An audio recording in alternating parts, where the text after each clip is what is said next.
I'm Megan Bennett. I'm Leslie Meyer. And this is Gen X Women Are Sick of This Shit. Hello, Megan.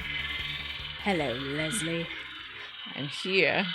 I am not your father, but I am going to defeat you. Please don't defeat me.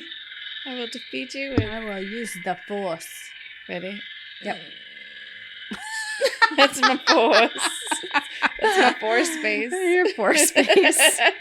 I'm using my mind powers. Oh, we can do this. She's got the Force space. I know. Wait, I can also make this turn off. Very nice. The force. What are we talking about today on this thing that we do here? This podcast thing? Yes. We're going to talk about one of my favorite things in the whole world. And What you is can that? probably tell because I have my own lightsabers. These are both in your collection. Yes, I have multiples in my collection. And they're lovely. Got a little Princess Leia, got a little Ahsoka. This is one of two. It's actually a match set. And then I have Obi-Wan, and I have one that I built myself. Because you're a big girl who can do things like that. Oh. So, Star Wars. Yes. It's one of my favorite things. Heard of it. Yeah. It's kind of a thing. It's kind of a, it's a little movie. It's a little Just a little movie.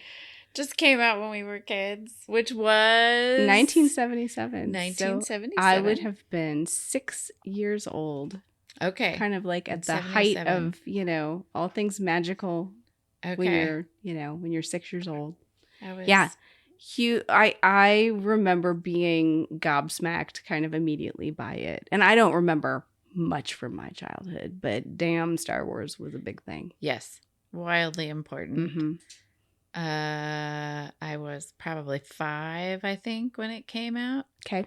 And I went with my mom to see that movie. That's what I remember. Yeah. I think I went with my cousin Jackie. I can't remember if it was Star Wars or if it was Empire Strikes Back that I went with her. But I remember the movie theater, specifically the movie theater, and waiting in line and yeah. Being there. Mm. But yeah, big damn deal. And then, oh my God, the toys.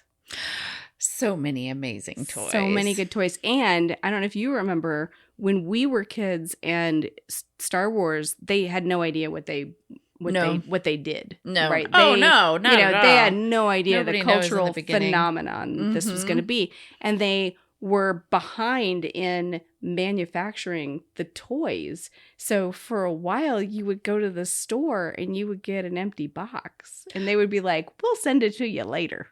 Do you remember that? Oh! Like Kenner was so far behind on everything. They were giving us empty boxes. And taking Christmas is orders. Coming. It was essentially a pre-order. Right. Yeah. Christmas is coming. Just hang tight, kids. We got toys for you coming later. That's the best thing to tell a child. Right. Also, here's my empty box. Here's an empty box. Good luck. Yeah. Be patient. Right. 7-year-old. Right. You just saw this movie. It was changed your entire life. Sorry, kids. You got to wait. Just wait a second. Yeah. So I remember going to we're going to come back around to the beginning of this show in just a hot second. But buying toys, Star Wars toys at Sears, department stores, Sears and Roebuck or JCPenney, and just Montgomery Ward or whatever. Yeah. And the toy section was this little kind of back corner, and then the figures were kind of lined up floor to ceiling. It just felt Children's really Palace was that I think Children's Palace was a toy store too, right? Was. And then Children's Palace. Yeah. Kiwi and that was toys. Yeah, Children's Palace was pre Toys R Us. Yeah. So, yeah, but I vividly remember that. 80s. Oh my God, those toys were the best. So we decided to have this conversation today because of something really sad that has recently happened. We lost James Earl Jones. And this is sort of our this is our tribute. Yeah. And this is our bullshit and hot goss. Sad goss. How about that? This sad is our goss. Bullshit and sad goss. Yeah, that man's voice. Obviously, absolutely the voice of Darth Vader. Yes. But also Mufasa from The Lion King. Mufasa. Yes. I do not have that voice. Simba. My James Earl Jones imitation is terrible. Simba. Hopefully he'll just be amused. Yes, please. Just be amused, James Earl Jones. But he would, let's see, Conan the Barbarian. He was in that. I don't remember that, but I didn't watch the Conan movies. You really did it. Oh, I mean, I probably did, but they aren't sticking in my head. They weren't speaking to you. So, and he just passed away on September 9th. Yep. He was, let's see, going back in time. Way back in time. If you go on to IMDb, he's like, yeah, like you got to scroll and scroll and scroll because he had a just prolific career. Huge, tons and tons of amazing content that he was responsible for. And not so amazing content. Well, he made jokes about his own bad movies, which I appreciated. He probably would think that Conan was pretty bad. I mean, if you watch it back, it's a little rough. It's rough. He started, though, if you go all the way back, just as a little kickback to a previous episode we did, he was on Guiding Light. No. Yeah. He's got a credit. He was Dr. Jim Frazier on Guiding Light. That was not one of my soaps, so I'm a little lost. But that would have been 1952 to 2009. So he must have shown back up or something, or maybe they give him credit. Did he have a recurring role? I mean, even if you dropped in once every 5 years, flashbacks or something. I don't know, but that could be totally true. Oh, holy crap, Leslie! He was also on As the World Turns, so he totally started as a soap guy. That's awesome! Amazing, I love it so much. He was in Dr. Strangelove. I saw that. Yep. So another amazing flick. Oh my God! All the Coming to America movies. Mm-hmm. Yeah. So good. Hunt for Red October. That's big. I loved that movie. Yeah, and then in 1977, Star Wars. So he played Malcolm X in The Greatest. Mm-hmm. So that's pretty neat. I heard maybe it was when he got. Did he do Kenny? I'm going to say nonsense. He was receiving an award that I will not specifically name because I cannot recall what it is, and he was talking about recording the voice of Darth Vader in his little sound studio that he never met the cast. It was many years before he met everybody, and he got paid what would be considered just a paltry sum of money at that time. Yeah, just to be the voice of. To do this voiceover work, having no idea what would happen. Have you seen the video of when they're actually acting out the show, right? So they're actually recording and taping it, or not taping at the time they were, shooting Star Wars. They had a stand-in actor, an actor who was playing Darth Vader, right? Have you seen those where they use the actor's voice and not James Earl Jones's voice? No, You got to check that out. It does not fit. It is hilarious.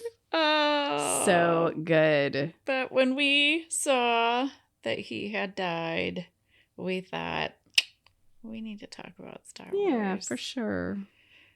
And probably, take a few minutes to watch Conan the Barbarian. Absolutely. I know that he also was pretty lighthearted with himself and others about many of the not so amazing movies that he did. Yeah. And he was very generous in this award acceptance speech. It's just going to be a blank because I can't remember what it was. Because he named, some things that he was known for. And he's like, and others that I'm known for that weren't so great, but won't be named here. You can go find them. I mean, he was just very generous about all of it. And he was talking about how he, someone who lives their career the way that he did. Yeah. Because he just very selectively would just pick projects, and many projects he got asked to do because of his voice. It's not a typical kind of that beautiful career for an actor. deep that fabulous bass voice that, you didn't always know what you were getting into until you were committed to the project and it was in the can, and then you saw it and you were like, oh my good golly. Lots of TV movies. So the Vegas Strip War. Okay. This is probably one of the ones you're thinking of that he was mentioning or thinking of. He did do an after school special. Wait. ABC after school special. Really? Yep. In 1982, he was in one episode. He played a character named Gabriel. That's perfect. Yeah. I have not seen it. So influential in our Gen X lives for so many reasons. Super cool. Yeah. Let's take a deep breath and then transition. Where are we going to go from here? Let's check in about the group. We're going to do a little like... The reason that we're all here. Gen X women are sick of this shit. Yes, the Facebook group, which was the inspirational kickstart for this whole podcast. Yes. Yeah. I think it's going, things have been cooking along in there. We've had... I know that you and I have been so busy that we're really backlogged and like getting posts in the group. So I feel a little bad about that, but also like hopefully people will cut us a little bit of slack. And we kick some in. We try to kick in the easy, the softballs. Yeah. And photos, images are much easier for us to put into the group. Absolutely. And it's hard too because we're always up against the stuff that Facebook... Yeah, Facebook is just, I don't know. What did somebody call it in the group? They called it fart space or something. Fart space. It was really funny. And I was like, oh, should we have a code word for it? Like if we say it out loud. Well, I know, because I'm always worried. I'm like, you can't like say anything because you'll make it mad. But the rules are changing all the time. All the time. And we never know what's going to cause an issue. And it seems to have gotten particularly assertive. Yeah, it's like they change one thing and all the rules get all mucked up, and then who the fuck knows? Yeah. So we're doing the best we can. Anything particularly hot in the group recently? Shoes, holy shit! People talk. Everybody's Doc Martens. Yes, and I got to tell you, I love Doc Martens. I had like 19 pairs at one time. Yes. I get it. There was a wave of Doc Marten posts, and it's almost like you remember things, though, right? Yeah. Like somebody put something in, and we're like, "Oh yeah, I have that." And like, if we could just have everybody hanging out at the same party for 30 minutes, it would be a 30-minute conversation. Oh yeah, but because it just trickles into the group like a little post at a time, you get 11 days of Doc Martens. Yes, absolutely, for like a couple of weeks, and then it kind of like chills out, and then something new comes up. Lots of really fun concert conversations happening. People going to see great shows. Absolutely. So much fun. The implosion of the Jane's Addiction tour, that was pretty recent. Okay, so I have to ask you, you had tickets. I did not buy them. Oh, you didn't? No, I hadn't. I mean, we would have gotten a refund, but I hadn't yet because I just had a feeling. Based on my experience seeing them before. It's like you never buy Morrissey tickets. Yeah, you just know. Yeah. You probably got a good chance that you're not going to see them. Knowing what I know now and seeing how all this played out, Perry, he did the exact same fucking thing in 1991. He like threw a fit. He was probably super fucked up and he just quit. They were like 6 songs in maybe, and he just left the stage. You know what? That really sucks for people who are, I mean, it sucks for fans, but it sucks for fans of Love and Rockets because they were having just the best time on tour. Yes. And from everything I heard, the shows were amazing, and I think that's just such a bummer. But yep. Hopefully they'll be able to pivot and at least do some smaller venues or something. Yep. So. And I appreciated all of the like notes that did go out to fans, even though it's like it screws up if people have traveled or they've got a hotel or whatever. Right. All the things. There's nothing they can do about it. So that has happened recently. Oh, the Dave Grohl news hit the cycle recently, which we've tried to like not keep it quiet, but just like, tap it down just a little bit. Because people have private lives and we just get a glimpse in them, but that hit the group for sure. Yep. And we get, when one person puts something through, then you get 10, 15, 30, 50 other people who want to put the same thing through. And then we're like, oh my God, if we put it all through, that's all you'd have. You'd only have Dave Grohl news. And Dave Grohl's important. Not saying he's not. But we probably don't need a whole Facebook group full of them. It's been a little bit more important than anybody imagined. Right. Oh, and then you've got Eddie Vedder. No, sorry. Not Eddie Vedder. You've got John Bon Jovi's life-saving antics on the bridge in New Jersey. That was pretty cool. Yes, like helping that poor woman or human, I don't know if it was man or woman, who was going to jump off the bridge and talk to that person off. So lots of that conversations. Came through many, many, many, many times. And a lot of people who were like, I thought Dave Grohl was like the voice of Gen X men and he was super cool. And as it turns out, maybe it was Bon Jovi. Bon Jovi all along. It was Agatha all along. along. So that news came through the group. I think people are always like remembering just like toys, like nostalgic little things we see. I don't know. Those feel like the big ones recently. Yeah, it's pretty good though. Group still kind of continues to keep chugging along, and I think people are enjoying creating those connections, and I am super glad it's there. It's really fun to meet new people and feel like you are not alone, which to me is the biggest part of this whole group. And to support that, like all of the Facebook group, we created the Love You Like Assist community through Mighty Networks using their platform, which is like a paid membership community, but it supports everything that we do. And we have folks who've joined that just to support us. It's kind of a Patreon-ish project. It's really fun though. I love, oh my gosh, because then you can actually really have much deeper conversations with people that you can't do on Facebook. And, there's some safety issues and stuff like that with Fartbook or whatever we decided we were going to call it.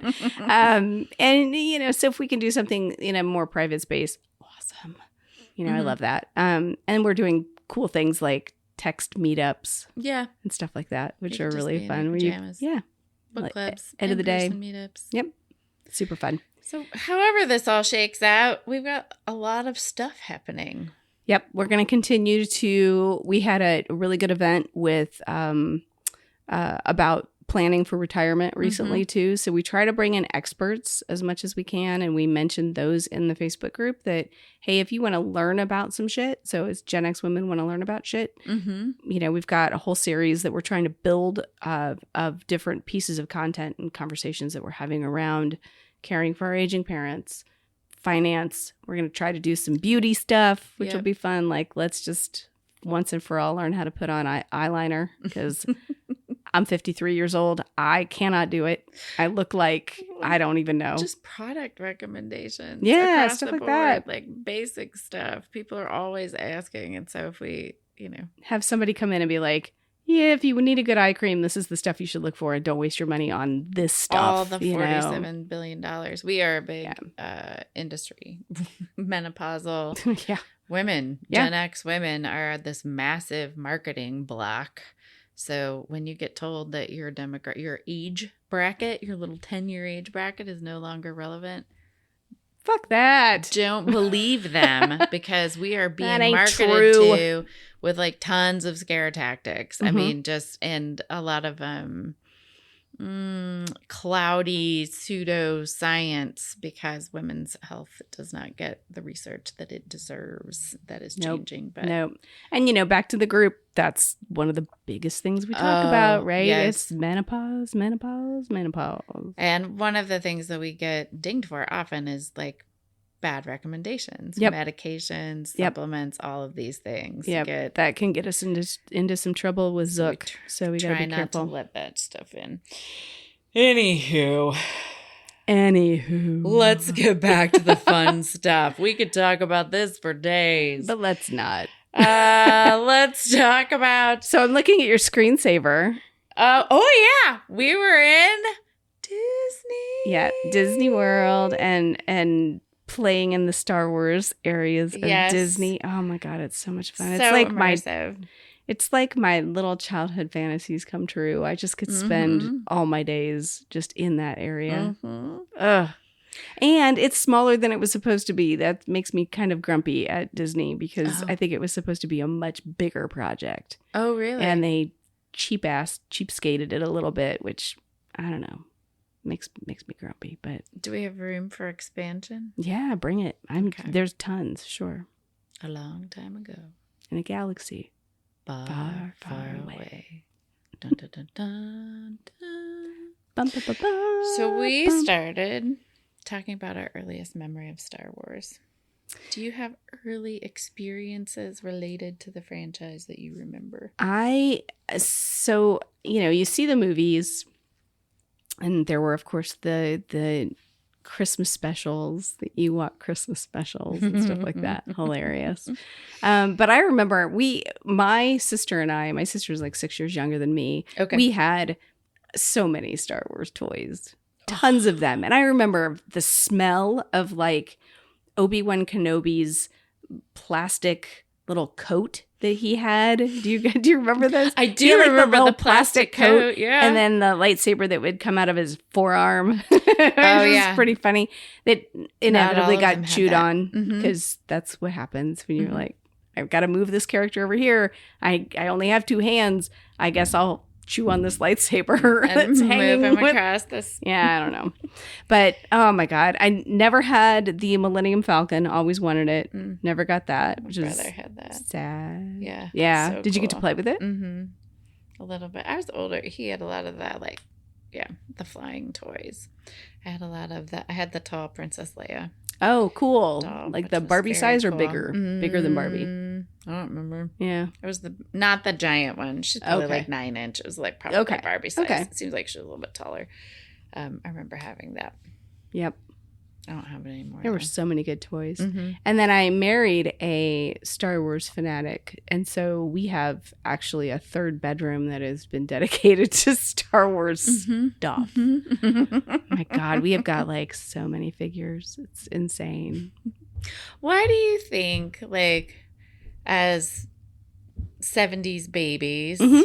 what is it about Star Wars, specifically Episode 4, A New Hope, and those characters, Princess Leia, Luke Skywalker, Han Solo, why does that speak to us so much? Why is that so influential, you think?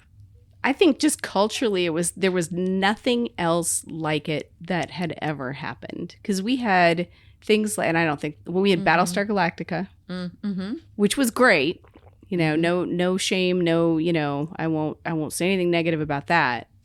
But it's, Very male-centric. yeah, right.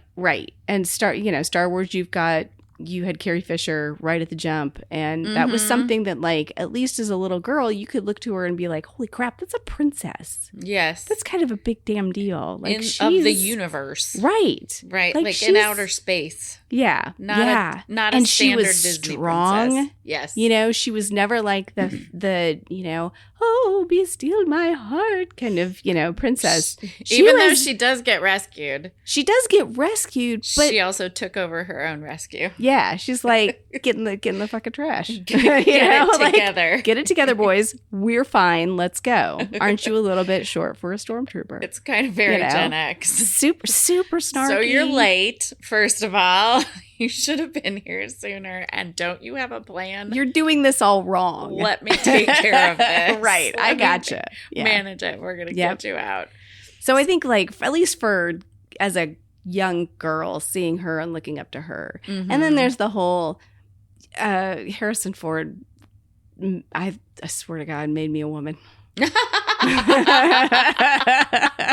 Even though he's totally our dad's, Didn't care. Potentially could be a father's. God, he was age. the handsomest thing going. Absolutely. I was always team Han Solo. Bad boy.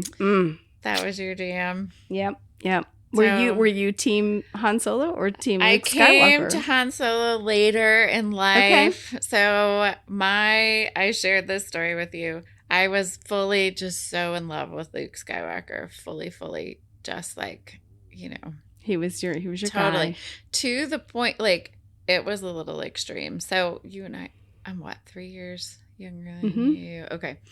So when we went to see Return of the Jedi in the theaters, which I do remember, I was firmly middle school. Return of the Jedi came out. Let me look 80 at my dates really quick. I bet you that producer Tim can pull this out. I got it. Return of the Jedi, 1983. So I was 10. Okay. So on the cusp of puberty. Uh-huh. Right there. And we went as a school. My middle school went. I went to this very weird little school. So we got on the freaking bus in the middle of the day. There was like maybe 10 of us. I don't know. And went to see Return of the Jedi. So I was with my middle school girlfriends. There were probably 4 of us. And I remember when, first of all, like, where's Luke been? Mm-hmm. And then he shows up and he's all dressed in black, looking a little, you know. Well, he started to look a little too grown up for me. So that was a little bit jarring. But the reality was he was going to be destroyed by the Rancor monster in the pit. Yep. And I was. He fell in. Inconsolable. I was in the movie theater sobbing. You had to know they weren't going to hurt I Luke, was right? 10. And it was really cool to be very emotionally extra when you were in middle school, right? So then, like, my girlfriends are like, it's going to be okay. Don't worry. You know, they're all, like, comforting me because when you're in middle school, there's this, like, group emotion thing that happens and everybody's all into whatever the drama is. Sobbing. My friends are like, oh, it's gonna be okay. And then he was fine and we were like, okay. And then we could like go on from there. And then there was like the rescue of Han Solo and all of the stuff. Yeah. Oh man. So it was a little bit of a both and because I do remember having this like, oh, he's starting to look like an old man, like old. Well, and he was in an accident. So he had been in a car accident between those two, between New Hope and Empire Strikes Back. So that, you know, changed him a little bit. He had a lot of healing to do, but I swear, could there be a more fantastic guy to look up to now? Like, I mean, he's an incredible human being. He really is. Mark Hamill is just like an absolute delight. He is an advocate. He is an ally. He speaks out on behalf of others. I mean, he is funny. He fanboys over people. Fanboys over so hard. Much. Yeah, it's great. Just adore that. I mean, and just the fact that he's still like so just active on social media and like. Yeah, I think love him so much. Yeah, he just love him so much. It is excellent, and you know, it makes me really sad that we don't get to have Carrie Fisher here. I know. You know, at this moment, she was such a glorious human being. Yeah, who was so honest about her experiences, and continued to be somebody that like we could all look up to. Mm-hmm. Yeah, I think the whole relationship with those 3 main characters, and I've read some things, you know, now as a grown up, reading about what that was like to oh my gosh, you know, just to shoot that movie, absolutely, and the things that she had to go through, absolutely. Like in the gold bikini, yes. She couldn't slouch at all. She had to sit completely straight up because nobody wanted to have those little bitty bends in your side. Isn't that like insane? So she had to sit completely up like that. Were. And now when you look at it, you watch it, you're like, oh, now I know what you're going through, girl. And stick that straight. Sucks. And she was so young when she first started. She was like 19, I think, in the first movie. She wasn't allowed to wear a bra underneath the white. I do remember that. The white outfit in the first movie because there are no bras in space. Such horseshit. Really? Do you think we're not going to wrangle these things up anywhere? What? Is there just an anti-gravity happening in my shirt? Do I have an anti-gravity space shirt to keep these titties up? I don't think so. Yes, that's so much like misogyny and exploitation and that kind of stuff. Couldn't gain a damn pound because, you know, she had to like basically be, you know, anorexic in that freaking movie. So yeah, she did a lot for us to be able to even get that character on the screen and all the shit that she was going through personally, in real life. Yes. That, you know, that we looked up to her as this like, Not knowing raging, awesome feminist hero yes. on screen, and all the shit she had to go through off screen. Mm-hmm. Crazy. Mm-hmm. Yeah. Did you have outside of Luke? Do you have another character that you love? Was he like he was the one and only? That was the one for a very long time. So we're going to stick with what would be our OG trilogy in this moment. It would be 4, 5, and 6. These were the ones that we kind of grew up with. So at some point, the Han Leia story did become pretty, you're like, oh, that's kind of hot. And the roguish bad boy and all of that stuff. Some of the no, that was kind of yours. Mm-hmm. I think so. Han, I mean, I can't even talk. He was. It's not just menopause. So folks. Damn pretty. I mean, Harrison Ford. You had Han Solo, but then you also had Indiana Jones, basically at the same time. Yes. So like my whole childhood is whammy. just like. That gorgeous man on the movie screen, like pretty much for every damn movie I saw. So, yeah, pretty boy. I was a big Billy D. Williams fan. Like I thought Lando was hilarious. I loved him. Very charming. Loved Han. When he called him Han. So good.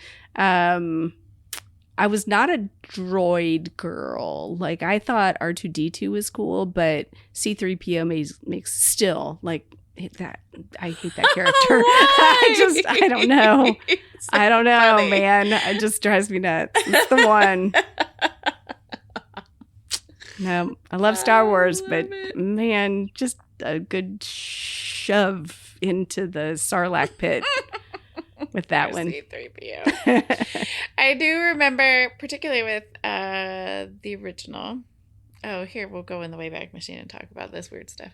My brother and I kept track of how many times we had watched it together. And like when we got to watching it, this was, okay, well, this is such an ADD thing. Story upon a story upon a story. When it first was released and you could take Star Wars home with you to watch. Yep. That would have been in the Betamax VHS era. During the wars. Yes. Betamax VHS wars. They were bloody. They were. And there was only brutal. One survivor. What did you have at your house? I think we were VHS. Yeah, my dad, maybe at his place was Beta. Okay. Maybe. We had a VCR. Somehow. And there was a single video store. I mean, I lived... I don't know what it would have been called then, but it's a city-ish area now. But there was a single video store. You were kind of out in the burbs, right? Yeah. And then our house was like really out in the sticks. But it was Mr. Video, and it was sort of like you would go to the Mr. Video. Later on, there was an H.H. Gregg. But when Star Wars was getting ready to come out on tape, because even that was like a novel thing, right? They didn't, nobody had ever released a movie to be viewed in your home unless it was a film, like a reel of film, and you had a projector. That would be the only way that you could not go to the theater and see that. So I remember there being a waiting list of like 4 years to rent this single copy of Star Wars. A New Hope, right?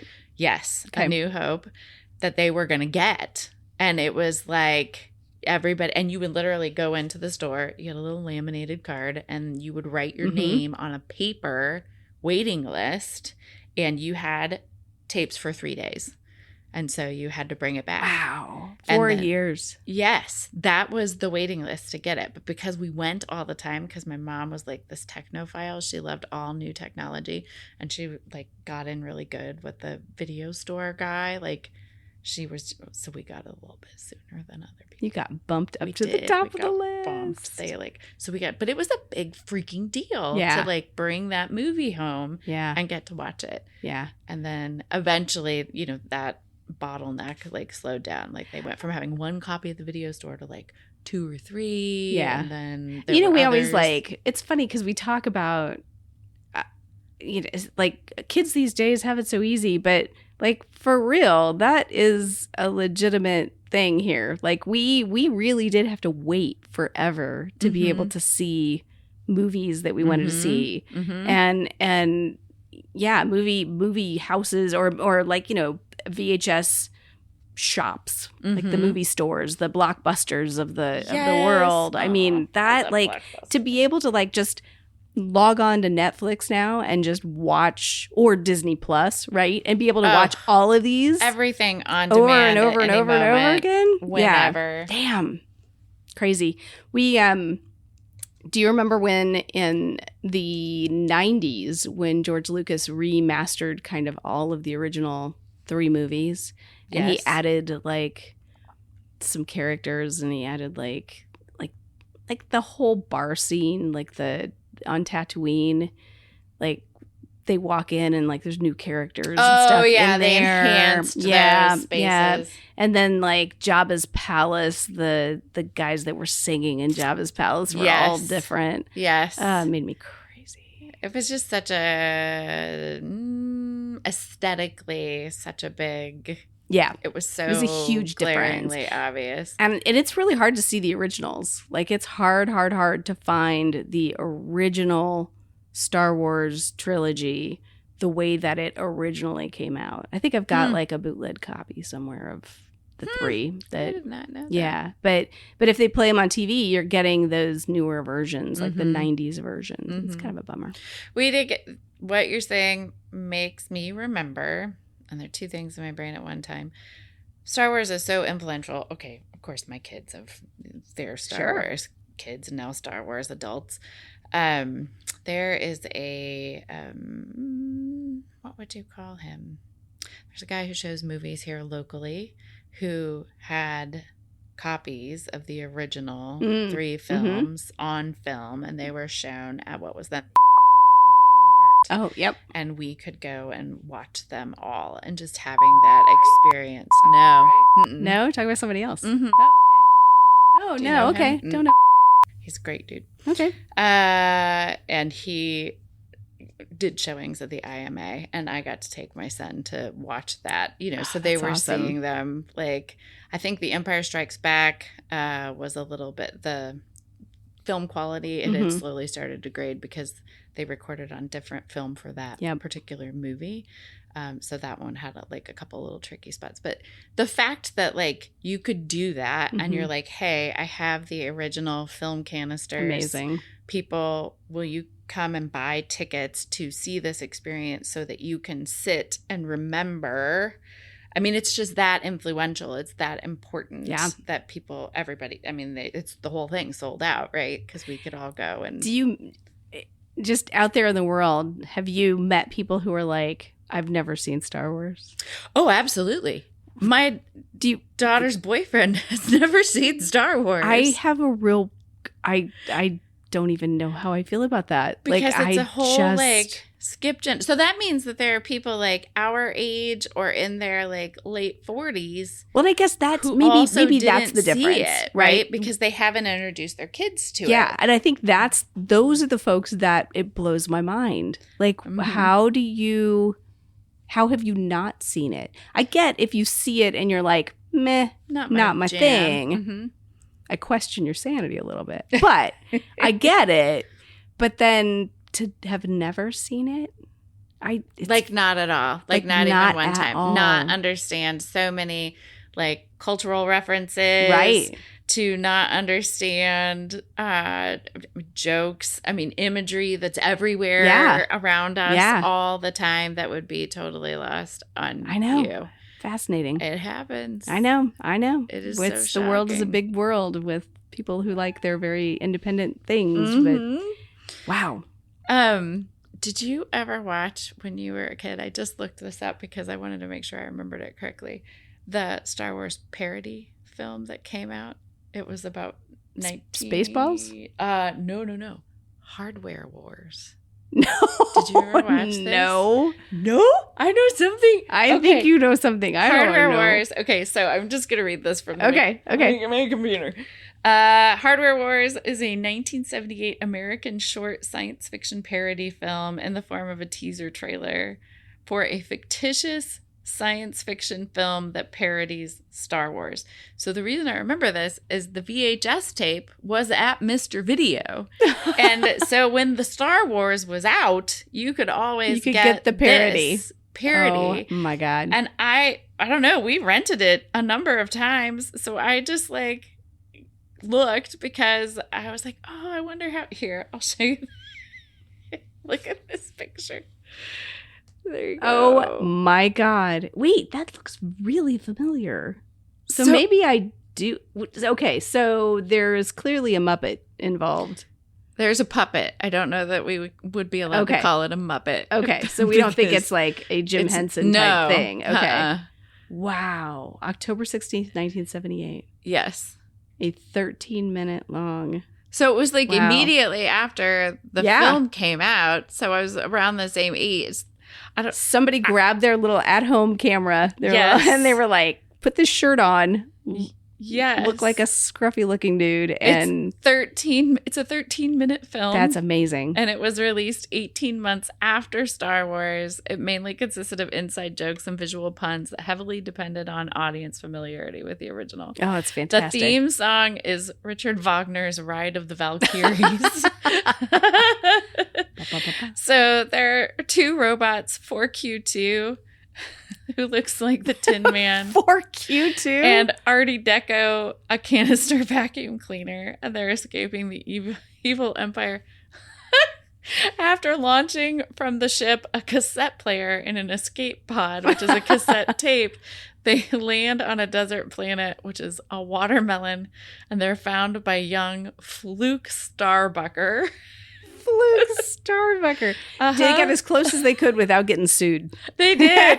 Princess Anne droid saying, "Help me, Augie Ben Doggy. You're my only hope." It's amazing. That's fantastic. If we can get it, it's 13 minutes. We could do a live watch. Yes, I think we should. But those are some of my like early and then like the Star Wars disco stuff. Oh my gosh, happened. The disco stuff was huge. But then like when disco was at its height, like there were so many. Everything like it just was discoed. It went from being like the underground cool thing that the cool kids who might have been cooked up a little bit were into to being fully marketed and just blown completely out of the water with K-Tel like just disco albums. Absolutely. So of course Star Wars was going to jump in on that too. That was pretty epic. And the disco duck. And then I wonder, I don't know. This is Gen X, not an expert kind of thing that I'm saying here. I'm wondering how influential Star Wars was in pushing like merchandising and marketing for everything, because I remember Star Wars sheets, right? Oh my god, massive. Like I'm not sure there was an item of clothing or bedroom stuff or furniture or whatever that wasn't completely Star Wars-ized. I had sheets. I had the Star Wars sheets for sure. Yeah, absolutely. And then those costumes, like Halloween's right around the corner here, guys. And I vividly remember those plastic masks. Yes. And like so you had Star Wars and Luke Skywalker. Costume. Yep. They were just dressing you like in a printed trash bag. Right. With Exactly. This, with a plastic mask. Hard, crusty, painful plastic with those eyeball holes that were never quite lined up right to your face, and they were sharp as hell. They were. And then they just set us walking down the street. Good luck. See, no peripheral vision. Enjoy your flammable costume. Wearing a garbage bag that's printed very cutely. All the kids just like whoosh, whoosh, whoosh, whoosh, with the plastic bags on. Everybody was like, I have got to be Princess Leia. Or Absolutely. I've got to be Luke Skywalker. I had Princess Leia one year. Yeah. And Wonder Woman. I did a Wonder Woman one year. I remember that. Very cool. Yeah. Other than that, it's all a blur. I think I had a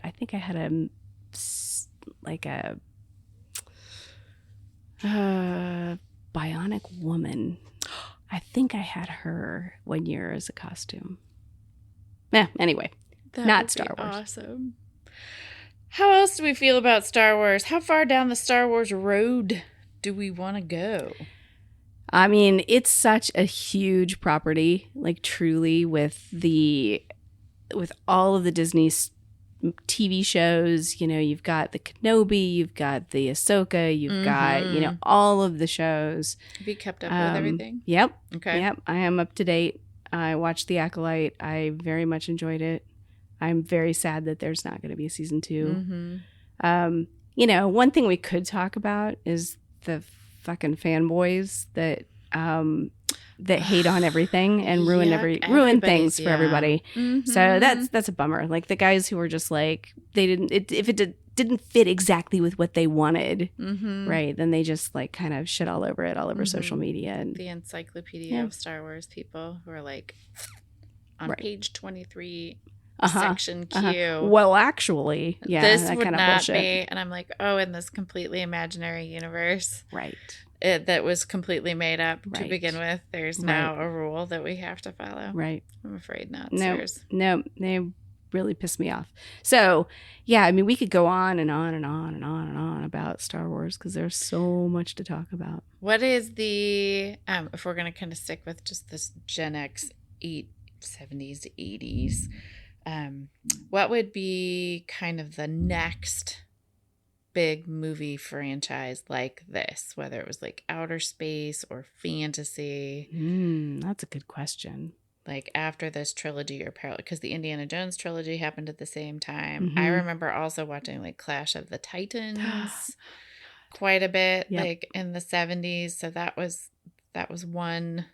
I think once you got into the 80s, you did have like the whole Batman stuff that was big, but then like Terminator.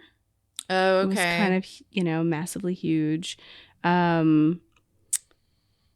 Conan, we mentioned Conan. There's multiple Conan movies. Are there other like epic space films? I mean, we're missing like. Give me words. Some of the most important. I was going to talk about Star Trek. Yes, they're right there on the wall. Producer Tim is he is a Trekkie, and he is a Trekkie. We respect that.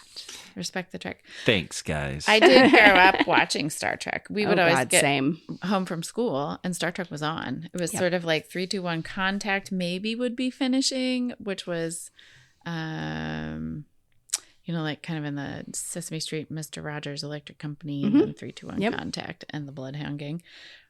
This is a rambling episode, folks. We're glad you're here. Buckle up. And then Star Trek was on, and my mom absolutely loved Star Trek, and we watched the shit out of it. My mom was a huge Trekkie too. Okay. I am curious. Here's my question for producer Tim. How did you feel about Star Trek the movie? Which one? The first one. The movie. The first one? The movie. The motion picture we're discussing? Yes. The Star Trek the motion. I'm sorry. See? Fucking fanboys. We're getting corrected. Actually. Listen. In section Q. The name of the one with like Chris Pine is Star Trek.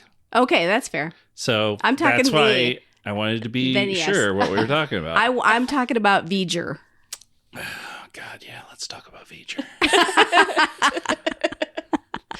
Shall we? Okay, so my story with this is I did not see it in the theaters, the motion picture. Okay.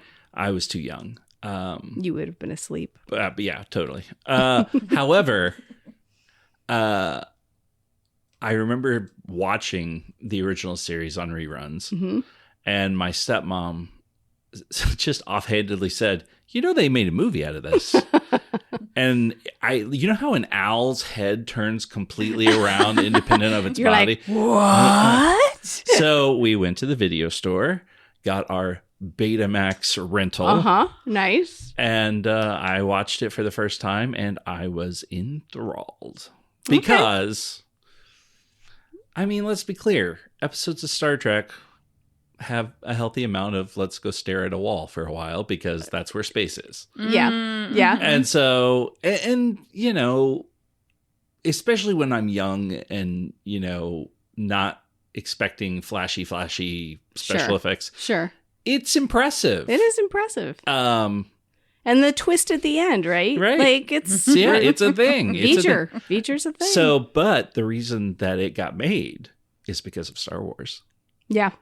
Because originally they were going to try and bring the series back. And I forget what the title was going to be. It was like Star Trek Voyage Continues or something like that. So they had started building sets and coming up with concept art for the new series. They couldn't get Paramount to buy, right? Oh, interesting. So then Star Wars comes out and is a huge success. And Paramount goes, wait a minute, we have a property. We have a sci-fi property. And so they greenlit the motion picture to do it. So they just basically said, well, let's get a jump start on pre-production, use what we can from the next show development. So, well, and we without Star Wars, you wouldn't have had that. Yep. Right. It gave you the next generation. Oh yeah. It gave you, all of those. And we've got to do a whole podcast on Star Trek. Like we have to. But here's the thing. I'll have to tape my mouth shut. That's all right. He's got lots to say. But we also wouldn't have Battlestar Galactica because it came out on TV. It was a TV series, came out in 1978. So I wonder, and it didn't, it only lasted a year, which is criminal, but because it was great. But you wonder, would you have any of these amazing shows if you didn't have Star Wars? If this idea of a big space epic, right? Well, and Aliens was not my cup of tea, but Aliens was another. 2001: A Space Odyssey. Oh my God, talk about a snoozer. 80s. Last Starfighter. Last Starfighter was amazing. That was a great movie. Flash Gordon. That was early though, right? Well, I guess Flash Gordon. You one had of my favorite movies, the '80s Flash Gordon, right? Because you had the Flash Gordon stuff that was our parents' generation. Yes, and absolutely. Spaceballs. Yes, absolutely. Spaceballs parody, wonderful. Dark Helmet. We love all of it. Thank you so much. 1980. This was the one with Max von Sydow. I will watch this movie every once in a while because I have such which is vivid this? Memories. Flash Gordon. Oh, Flash Gordon. Oh, that's right. Yeah. Melody Anderson, Max von Sydow, Sam Jones was in that. One that popped up. You wouldn't have things like Crawl.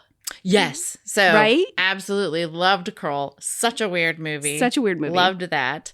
Do you remember, this popped up and I hadn't thought about it in years, but I loved this film, Buckaroo, The Adventures of Buckaroo Banzai. Yeah. Or the Eighth absolutely. Dimension. Yes, that was one. And I was sure. Oh yes, I remember that. That was so good. Oh my God, so many good things. And truly, would we have them if we didn't have Star Wars? And I don't know.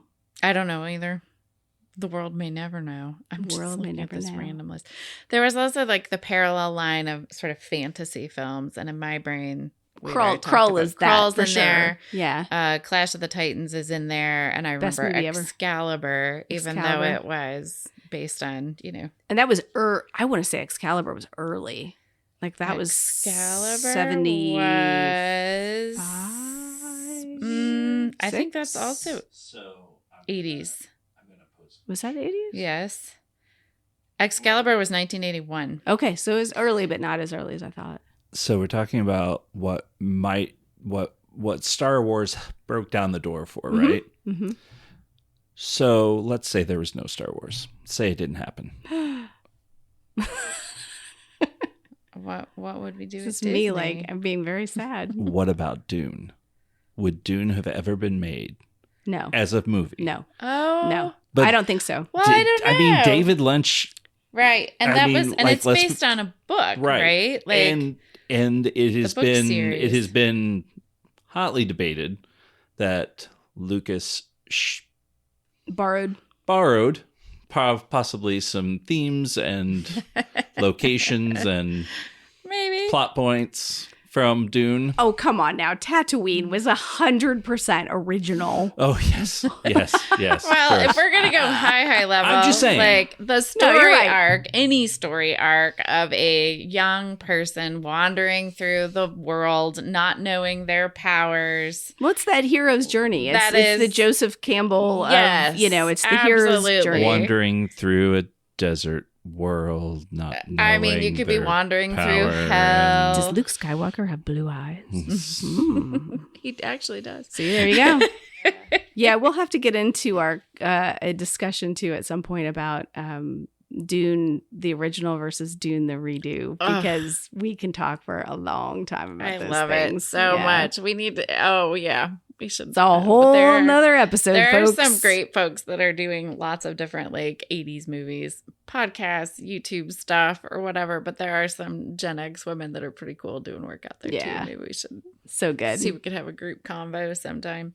Well, and I would love to talk more about the later pieces of Star Wars. Yes. So yes, the TV shows. Yes, the last 3 movies, and then the prequels, which the prequels are our kids understand and feel very emotionally connected to the prequels. My son's Luke is Anakin. Yeah. He was a little boy and Anakin was a little boy. Gillian, same way. My daughter, same type of thing. Now, she's very critical of Anakin, but it's pretty funny. But that was that whole series of those 3 films is big for those kids. As much as Star Wars was for us, for New Hope and absolutely. And particularly the relationship of Anakin and Obi-Wan. Yeah. That's a super influential Ewan relationship. McGregor, come on now. Just about the best thing ever. Fella. And he and Hayden together when he got his star on the did you watch that? Yes, I did. This is so obscure for some people. I'm sure some people are going to be listening to us going, what the fuck are they even talking about? Well, I could go deeper and start talking about Cal Kestis and the video games too. See, now you're giving me that look. Gone. What the fuck is she talking about? Holy shit. The big Xbox and PlayStation video games for Star Wars where you play Cal Kestis, who is a Force wielder. Mm-hmm. And I didn't realize that the actor who plays Cal Kestis looks exactly like the fucking cartoon, like the character in the game. Exactly like him. I saw a picture of him in real life and I about fainted. I was like, wait, that's him. I don't know. Such an idiot. I was very impressed. Amazing. That game's fantastic. Down the video game. Probably any 80s Star Wars shooting games. The real simple, Atari-based games, we definitely would have played, but beyond that, I don't remember. Well, these are fairly new. Yeah. So these are all pretty new. Yeah. That's the limit of my knowledge of Star Wars games. You need a few hours of a week to get into it, and you would probably love it. It's great fun. I'll get in there. We'll see what happens. Producer Tim Is will it be like Animal Crossing? Let's play it. I like it's Animal not Crossing. Like Animal Crossing. Okay. I can't collect fish. No, but you get to cut things up with your lightsaber. That's cool. Maybe cool. That'll take care of some menopausal rage. That's why I play. Well, you know my secret now. When I'm having a bad day, I just plug in the Xbox, play a little Assassin's Creed, maybe a little Star Wars with Cal Kestis. Then I feel a little bit better. Then I fantasize about the next time I'm going to go to Disney so I can hang out in Star Wars World. Yeah. And dress up. There were these women. This is a long, winding conversation. I keep saying that, but then I notice it again in my own brain. We went to California. Mm-hmm. Oh, yeah. Disneyland, yeah. In January. And there were 2 women who were obviously locals, probably very Gen X, maybe just a titch older than me. They had the most incredible cosplays I have ever seen in my life. They Star just Wars looked themed. They just looked like they worked there. Their costumes were better than the employees. Wow, that's so awesome. much so that not Boba Fett, Mandalorian was walking around like you do, and stopped and asked to pose for a photo with them. That's so cool. So I would go, let's go full dress up, live in Star Wars land. You are speaking my language. Because I was like, you two are badasses. They look. I will do that with you. So Can we go incredibly do that? cool. Let's do it. We talked about having our business meeting, our official right. yearly business our meeting. And we'll do that at Disney. There you go. We're totally going to do this. And then if anybody out in the pod world wants to join us, come join us. Yeah, It'd be great we'll have fun. a meetup. Yeah. We'll walk around with our lightsabers. You'll know me. I'll be the one with like 6 lightsabers. It's like, dee-dee-dee-dee-dee. Gonna have to get you like a little utility belt and they can all be held They can hang up from on. my belt. Jingling around like a nerd. This was a fun walk down the lanes of the memories. I love it. I could talk all day about this stuff. I love this movie franchise so much. You know what we should do? We What's should introduce a 5 minutes of fame segment. Yeah. We did our last episode. We are kind of recording in real time right now. Yes. So we're recording and releasing and recording and releasing because it's been very, very busy at the end of the summer.